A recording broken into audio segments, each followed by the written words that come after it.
Terus dia punya formula bagaimana? Dalam nama Dalam Bapa, nama Bapa, Putra dan Roh Kudus. tetap pakai Tritunggal juga? Tetap pakai Tritunggal. Padahal mereka menolak Tritunggal. Kenapa baptisnya Tritunggal juga?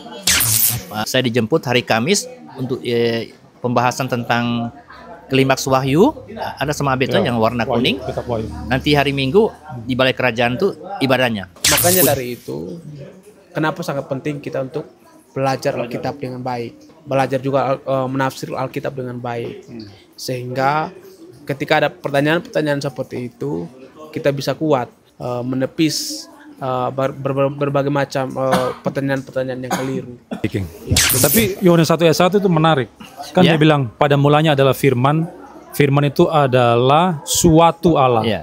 Berarti bukan Allah sejati toh? Ya, Jawabannya kita lihat di ayat 3. Segala sesuatu dijadikan oleh Dia dan tanpa Dia tidak ada sesuatu pun yang jadi. Iya, iya. Nah, karya penciptaan apakah bisa dilakukan oleh seorang nabi biasa atau manusia atau malaikat? Karena mereka bilang Yesus adalah malaikat Mikael toh. Iya. Nah, malaikat Mikael bisa mencipta apa tidak itu? Penciptaan itu adalah hak karya daripada Allah sendiri toh. Iya, iya. Malaikat tidak bisa mencipta. Iya. Maka Yohanes 1 ayat 3 itu membantah tafsiran mereka terhadap ayat 1 itu. Berarti terjemahan suatu Allah itu salah.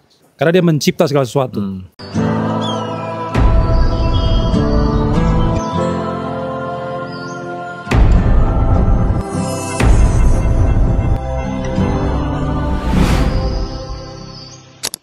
Selamat malam. Jadi kita sekarang berada di Dongi-Dongi ya. Desa Dongi-Dongi.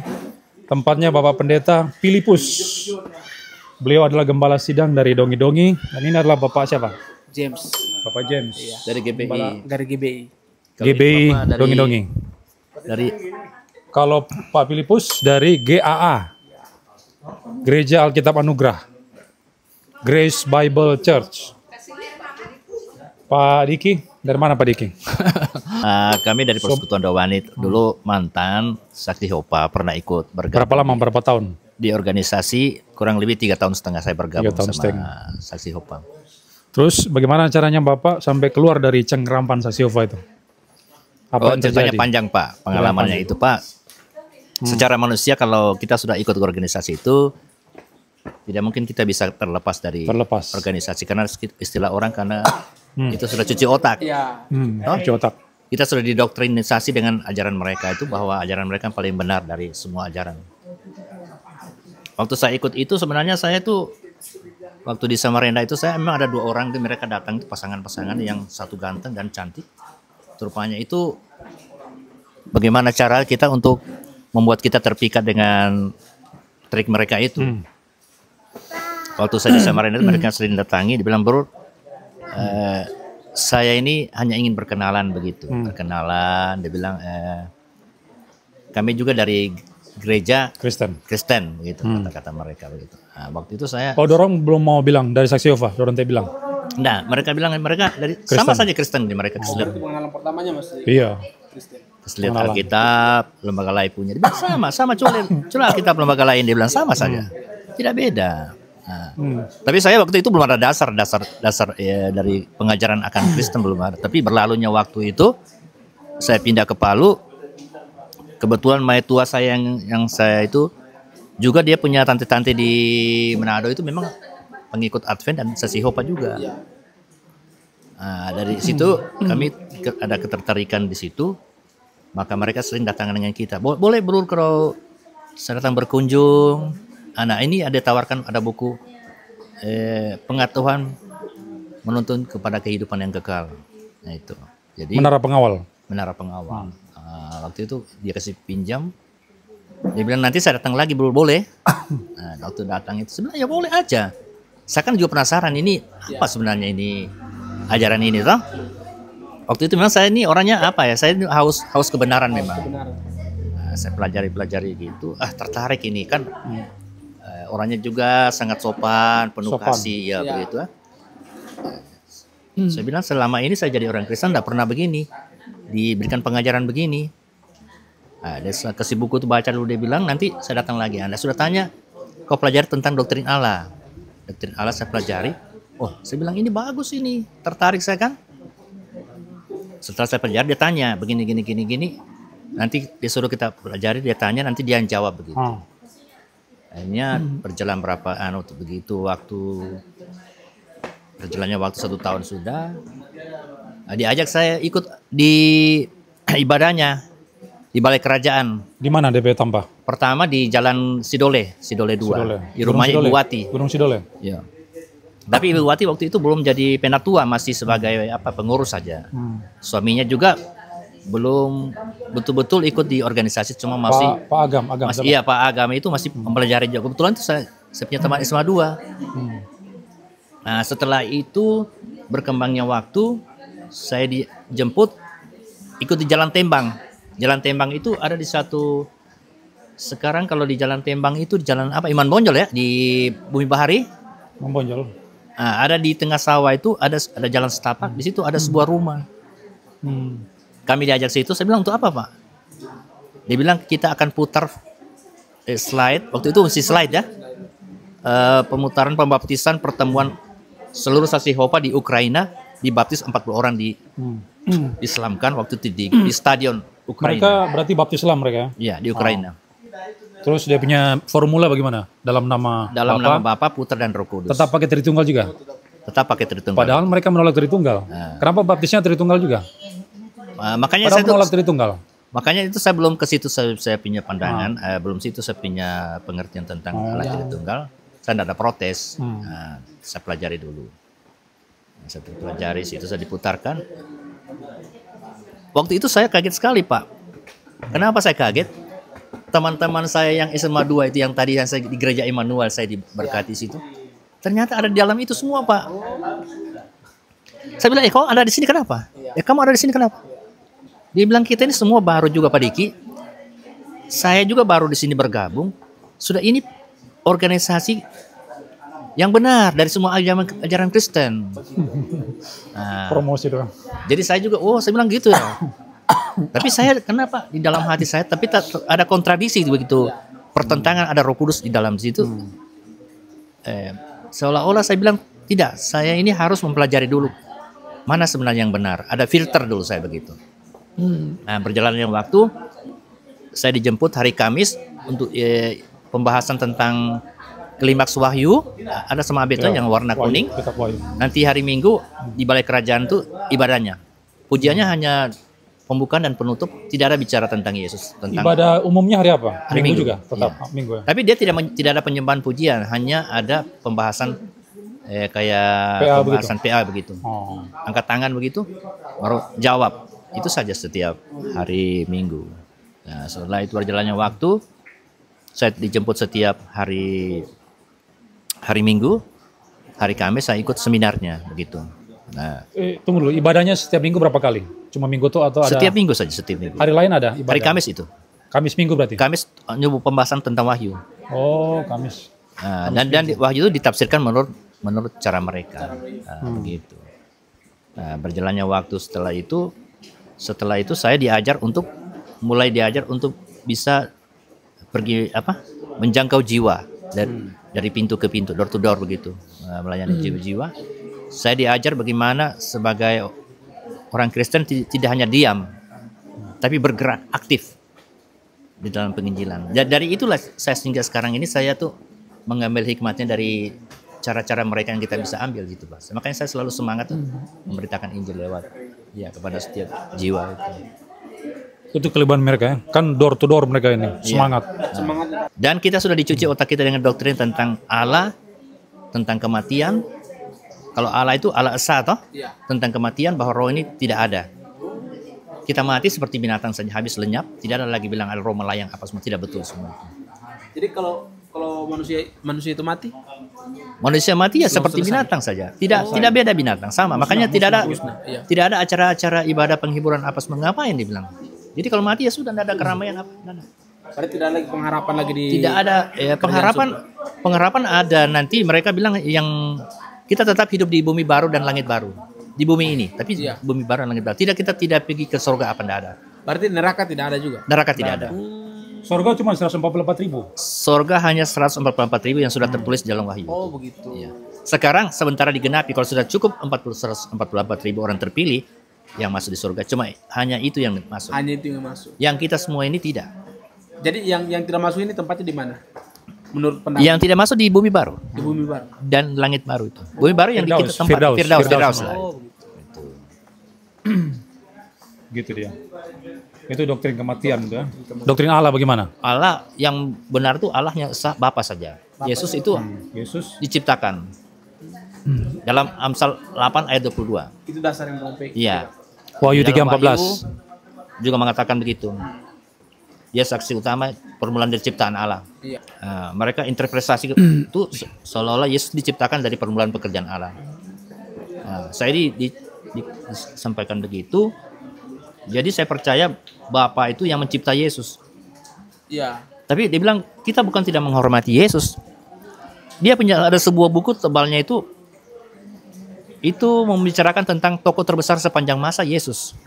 Dia bilang kita menghargai Yesus, menghormati dia. Tapi kita tidak menyembah Yesus karena dia adalah ciptaan. Dia adalah sebuah Allah kecil. Allah kecil. Dalam pada mulanya adalah firman. Firman itu bersama-sama dengan Allah. Allah. Dia tidak bilang pada permulaan firman adalah Allah, suatu Allah. Oh, suatu Allah. Suatu Allah. Oh, begitu. bersifat ilahi dia. Nah, karena dia interpretasikan dari Amsal 8 ayat 22 dengan wahyu itu.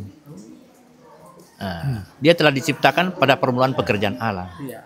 Gitu. Jadi Bapa itu disebut bukan Yesus tapi Yahweh, Yehua. Yehua. Dan kesudahan huruf mati ditambah huruf hidup, dia tidak jadikan Yahweh tapi Yehua. Makanya saksi-saksi Yehua. Gitu. Sedangkan Roh Kudus itu bukan seperti dibilang pribadi, tapi tenaga aktif. Kayak mesin pembangkit tenaga listrik tuh, dialirkan listrik begitu, dia bisa menghidupkan kipas apa semua, menggerakkan segala macam elektronika. Fungsinya seperti itu saja. Masih ada, Ini ngobrol santai nih, Pak, ngobrol ada. santai. Oh, kalau begitu tanggapan Pak Pendeta dulu bagaimana terhadap doktrin Allah tadi itu? Berarti Yesus diciptakan maksudnya menurut mereka sesiapa? Ya, kalau saya menurut saya Yesus diciptakan itu adalah pemahaman yang sangat keliru. Iya. Tidak alkitabiah. Tidak alkitabiah. Jadi itu adalah doktrin yang menurut saya yang sangat menyesatkan. Sesat, ya. Dan itu harus kita hindari. Dan itu pun harus kita lawan dengan ajaran-ajaran yang benar dari apa yang Alkitab katakan. Ya, begitu. Untuk menanggapi ajaran seperti itu, apa argumen yang harus kita gunakan? Yesus diciptakan menurut mereka oleh Bapa Yehua. Iya, kalau menurut saya, kalau memang mereka mau bertanya seperti itu, ada pertanyaan-pertanyaan seperti itu, ya kita harus kembali ke Alkitab dulu. Apa yang Alkitab katakan, itu yang harus kita sampaikan. Gitu. Ya. Jadi kalau ada pertanyaan-pertanyaan begitu, makanya dari itu, kenapa sangat penting kita untuk belajar Alkitab dengan baik. Ya. Belajar juga menafsir Alkitab dengan baik. Sehingga ketika ada pertanyaan-pertanyaan seperti itu, kita bisa kuat. Iya, kita bisa kuat menepis berbagai macam pertanyaan-pertanyaan yang keliru. Ya, demikian Pak. Terima kasih. Bagaimana Pak Diking? Tapi Yohanes 1 ayat 1 itu menarik. Kan Ya. dia bilang pada mulanya adalah firman. Firman itu adalah suatu Allah. Ya. Berarti bukan Allah sejati toh. Ya, Allah yang lebih rendah daripada Bapa, lebih rendah daripada Bapa. Ya. Nah, jawabannya kita lihat di ayat 3. Kan di ayat 3 bilang segala sesuatu dijadikan oleh Dia dan tanpa Dia tidak ada sesuatu pun yang jadi. Iya, iya. Nah, karya penciptaan apakah bisa dilakukan oleh seorang nabi biasa atau manusia atau malaikat? Karena mereka bilang Yesus adalah malaikat Mikael toh. Iya. Nah, malaikat Mikael bisa mencipta apa tidak itu? Bisa apa tidak malaikat mencipta? Tentunya tidak lah. Tentunya tidak. Penciptaan itu adalah hak karya daripada Allah sendiri toh. Iya, iya. Malaikat tidak bisa mencipta. Iya. Maka Yohanes 1 ayat 3 itu membantah tafsiran mereka terhadap ayat 1 itu. Berarti terjemahan suatu Allah itu salah. Tidak bisa begitu. Dia itu adalah Allah, tidak bisa suatu Allah. Karena dia mencipta segala sesuatu. Begitu jawabannya. Berarti dalam konteks saksi Yehova ini, mereka sebenarnya mempelintirkan terjemahan Alkitab, ya gitu, terjemahan aslinya. Kan mereka mungkin menambahkan atau kenapa Mengedit Kenapa harus diedit sebagai suatu Allah? Begitu. Itu yang menurut saya yang harus harus dijernihkan ulang pengertiannya, harus ditegaskan ulang pengertiannya, begitu.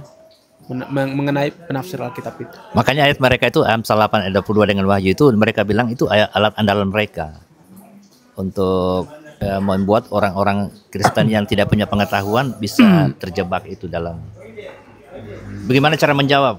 Mereka kesulitan karena mereka tidak punya pemahaman yang benar tentang Alkitab. Dia bilang ini sudah jelas-jelas Amsal 8 ayat 22. Yesus Allah telah menciptakan dia sebagai permulaan pekerjaannya. Jadi kalau kita tidak mempelajari, bagaimana cara kita mau menjawab pertanyaan itu? Berikan argumen kepada mereka. Begitu. Makanya saya itu waktu itu, tapi saya di dalam hati saya ada seperti ada Roh Kudus begitu bilang kamu harus belajar dulu, belajar. Setelah itu saya menjadi anggota perpustakaan wilayah, anggota perpustakaan di Immanuel, anggota perpustakaan di GKI. Saya pelajari buku-buku tentang Allah Tritunggal. Di situ saya dapat penerangan dari Roh Kudus bahwa semuanya itu harus dipelajari dulu, jangan langsung terima saja. Waktu saya sudah dapat itu mempelajari, terus saya bilang begini, Ibu Wati, saya ini mau keluar dari anggota organisasi Jehovah. Kebetulan mereka mau baptis saya di Poso. Dalam Pak Diki nanti dalam bulan ini kamu akan dibaptis di Poso karena waktu itu siapa yang pimpin waktu jadi presiden apa Gus Dur? Belum ya sebelumnya? Siapa? Belum diizinkan ya Jehovah ya? Belum, waktu sebelum Gus Dur. Iya. Setelah Gus Dur baru izinkan. Nah, saya mau dibaptis, mau diangkat jadi penatua. Jadi saya waktu mengundurkan diri, mereka kaget, loh, kok siapa yang mempengaruhi ini, kok Diki bisa jadi begitu? Ini menyesatkan dia bilang ini, harus kita tahu ini. Saya bilang tidak ada, saya murni dari pribadi saya sendiri saya. Bukan ada dorongan dari siapa, pengaruh dari siapa pihak ketiga yang membuat saya tidak mau jadi organisasi Jehovah. Tapi saya pribadi ini mau keluar dari organisasi ini. Akhirnya dia telepon, Pak, tolong dari jenderal yang tertinggi di Jakarta ini, Jehovah, tolong besok datang. Pimpinan tertinggi ya? Pimpinan tertinggi datang besok bertemu dengan Pak Diki ini. Jadi besoknya mereka adakan penerbangan itu. Nah, ketemulah saya waktu itu, saya masih kontrak di Menginsidi waktu itu. Menginsidi ada buka usaha foto. Datang dia, Blur, halo Blur. Kami ini dari saya Ibu Wati bawa teman dari Jakarta ini ingin berbincang-bincang dengan Kodiki ya, begitu. Nah, alasan Kodiki kenapa keluar dari organisasi. Kami sangat mengasihi Kodiki karena kami rencana Kodiki nanti mau dibaptis di Poso. Oke. Saya duduk di kursi itu sendiri, mereka dua itu. Mereka tanya tentang Allah Tritunggal. Tapi dengan sendirinya saya tidak bisa menjawab, belum punya pengetahuan yang cukup untuk menjawab mereka. Mereka tidak gampang ini, mereka adalah pakar-pakar. Orang ngerti Yunani, bahasa Yunani. Luar biasa yang dipanggil jenderalnya ini, yang tertinggi di Jakarta ini. Tapi dengan sendirinya itu, saya berdoa dengan Roh Kudus, kau jadi pembela aku sendiri, kau berikan saya hikmat untuk berbicara. Tidak tahu dari mulut ini Pak, keluar kata-kata hikmat Pak. Dari mulai 1 jam lebih saya bicara tentang menjawab itu Pak. Mereka terdiam sama sekali Pak. Tidak pernah menjawab satu kata pun. Sampai mereka pulang tanpa pamit Pak.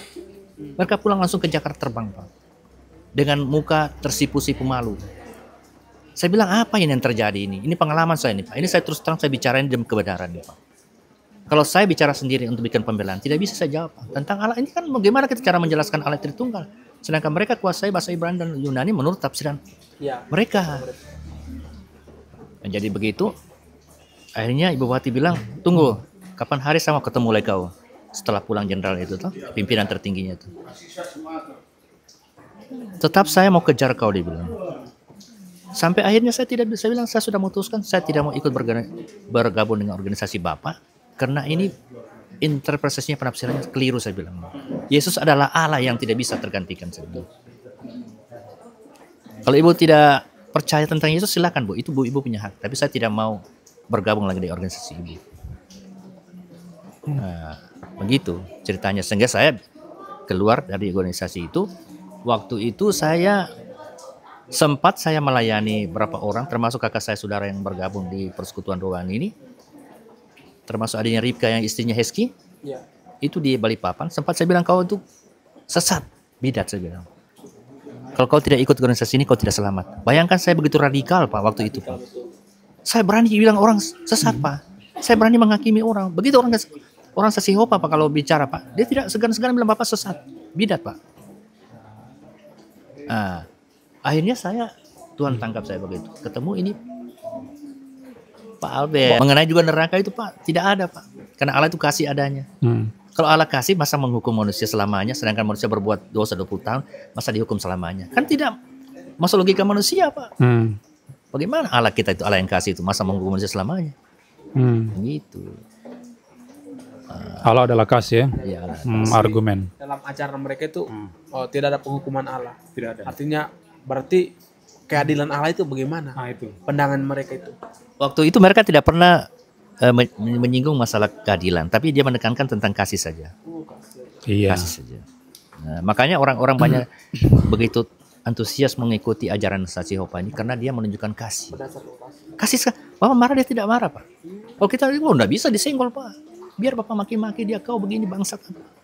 Usir dia. Ya kasih, ampuni. Ya itu yang perlu kita ambil dari mereka Pak. Tentang kasihnya dan tentang begitu semangatnya mereka memberitakan Injil. Itulah nilai positifnya. Iya, kita nilai positifnya kita ambil Pak. Dari situ kenapa saya berani berapi-api melakukan pelayanan penginjilan ini dari satu jiwa ke satu jiwa lain Pak. Karena itu saya ambil dari situ Pak. Kenapa saya bisa sekarang kalau orang marah-marah saya tidak bisa, tidak berusaha tidak membalas karena saya belajar kasih Tuhan. Iya, mempraktekkan kasih itu Pak, dari mereka. Jadi dari pengalaman saya ini Pak, kita harus ambil sisi positifnya Pak. Setiap aliran-aliran itu ada sisi kebaikannya Pak. Kita ambil Pak di situ. Jangan kita ekstrim Pak. Itu begitu. Tapi tadi Pak Pendeta bilang sebetul. Tidak ada penghukuman dan ada neraka toh? Ya tidak ada. Karena mereka hanya menyoroti satu sisi sifat Allah, kasih. Tapi keadilan Allah diabaikan. Padahal Allah bukan hanya kasih, tapi juga adil dan suci. Yang membenci dosa dan menghukum orang berdosa. Nah, itu yang mereka abaikan. Oh begitu ya. Itu jawabannya. Iya. Saya dulu juga sempat juga bingung dulu waktu saya bilang bagaimana ya, betul juga Allah itu kan kasih ya. Tidak mungkin Allah menghukum manusia dalam neraka. Tapi ada tertulis saya bilang. Nah itu berarti Roh Kudus yang memberikan saya penerangan di situ, iluminasi bahwa kau harus kembali kepada firman. Nah, situ setelah saya ketemu dengan ini Heski bersama ini, saya ikut di persekutuan, saya banyak mengalami Tuhan di dalam hidup saya waktu itu. Dan saya percaya sekali bahwa saya bersyukur kepada Tuhan bagaimana saya bisa lepas dari doktrin. Seandainya saya tidak lepas dari situ, bagaimana saya ini Pak? Bahaya. Silakan. Ini pengalaman kita saja. Jadi makanya kita Bapak bilang betul harus punya pengetahuan yang benar akan firman itu. Saya bersyukur juga bisa ketemu Bapak pada malam ini, juga Bapak Albert pada malam ini, kita bisa berbincang-bincang berbagi pengalaman lah. Oke, jadi kesimpulan yang bisa kita ambil berdasarkan perbincangan santai kami bersama dengan Pendeta James dari GBI Dongi-Dongi, yaitu pertama, bahwa saksi Yehua itu adalah sekte sesat. Itu adalah aliran sesat karena mereka bukan saja menolak doktrin Allah Tritunggal, tapi juga mereka mengatakan bahwa Yesus itu bukan Allah yang sejati. Oke, mereka mengatakan bahwa Yesus adalah Allah, tapi Allah yang lebih rendah daripada Bapa. Allah kecil, Allah minor. Itu adalah ajaran sesat dan harus kita tolak mentah-mentah. Di samping mereka tidak mengakui neraka karena terlalu menekankan aspek kasih Allah, tapi membuang sisi keadilan dan kesucian daripada Allah itu sendiri. Sehingga mereka tidak meninjau Alkitab itu secara komprehensif, tidak menyeluruh dan tidak utuh. Dan karena itu, mereka sekali lagi adalah aliran sesat yang harus kita jauhi. Jadi kalau saudara berjumpa dengan mereka, terutama jemaat awam, saudara harus tinggalkan mereka. Gak usahlah ngobrol dengan mereka karena saudara belum mempunyai pengetahuan yang cukup untuk bisa berdiskusi dengan mereka. Tapi kalau saudara seorang pendeta, hamba Tuhan, pelayan Tuhan, seorang pengajar yang sudah belajar Alkitab, apalagi sudah sekolah STT, jangan ditolak, terima aja mereka, ngobrol mereka, bincang-bincang dengan mereka, tapi sampaikan kebenaran Alkitab kepada mereka, sehingga moga-moga melalui saudara bisa mempertobatkan mereka.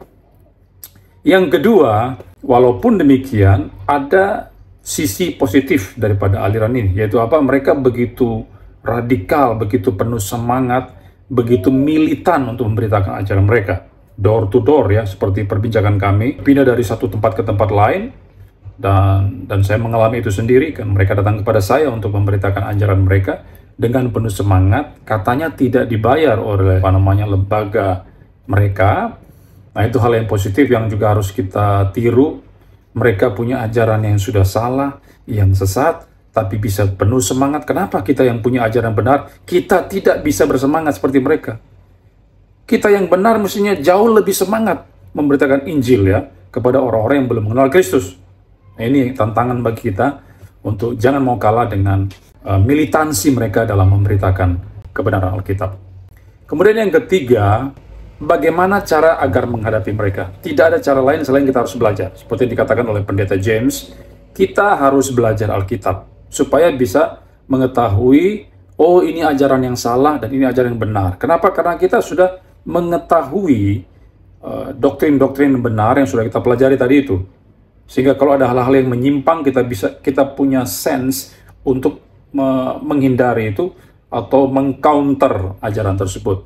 Caranya apa? Belajar Alkitab. Bila perlu sekolah teologi, saudara mempunyai beban pelayanan full time, lebih bagus sekolah teologi, sehingga saudara bisa memfilter ajaran-ajaran yang salah dan sesat itu. Kemudian berikutnya, tadi ada disinggung tentang unity oleh teman saya, Pak Diki, dan itu memang penting, kita harus saling ada satu kesatuan antara gereja yang satu dengan gereja yang lain, dan itu yang kami lakukan. Semalam, saya sendiri dari GKKA Indonesia, Labuan, gereja saya sekitar 30-an kilometer dari kota Palu, tapi saya bisa bertemu dengan teman saya dari Persekutuan Doa Wani misalnya, kalau Pak Diki dari GPDI ya, Gereja Pantekosta Indonesia, dan juga bertemu dengan teman baru di Gereja Bethel Indonesia, Jemaat Dongi-Dongi, yaitu Bapak Pendeta James. Jadi ini sebuah pertemuan yang baik, walaupun kita berbeda latar belakang gereja masing-masing, tapi kita bisa berkumpul, bersatu bersama untuk menyatakan kebenaran firman Tuhan. Bisa saling berbagi pengalaman, dan saya percaya apa yang kita lakukan ini akan memberkati saudara sekalian yang mungkin belum memahami tentang saksi Yehuwa itu apa dan bagaimana mereka itu. Jadi unity itu penting, kebersamaan penting di antara gereja-gereja ya. Jadi kita nggak usah terkotak-kotak dengan doktrin kita masing-masing. Kalau hal-hal yang sekunder itu nggak usah kita gontok-gontokan ya, debat sampai berantem ya. Kecuali menyangkut hal-hal yang primer, yang fundamental dalam iman Kristen, misalnya doktrin Tritunggal, Kristologi, Alkitab itu satu-satunya firman Allah. Itu kita nggak boleh berbeda. Kalau kita berbeda dalam hal itu, maka kita bukan Kristen dan harus dilawan orang seperti itu. Oke, ini poin-poin yang perlu kita perhatikan melalui apa yang kita perbincangkan tadi itu. Semoga apa yang kami perbincangkan, obrolkan itu boleh bermanfaat bagi saudara sekalian. Tuhan Yesus memberkati.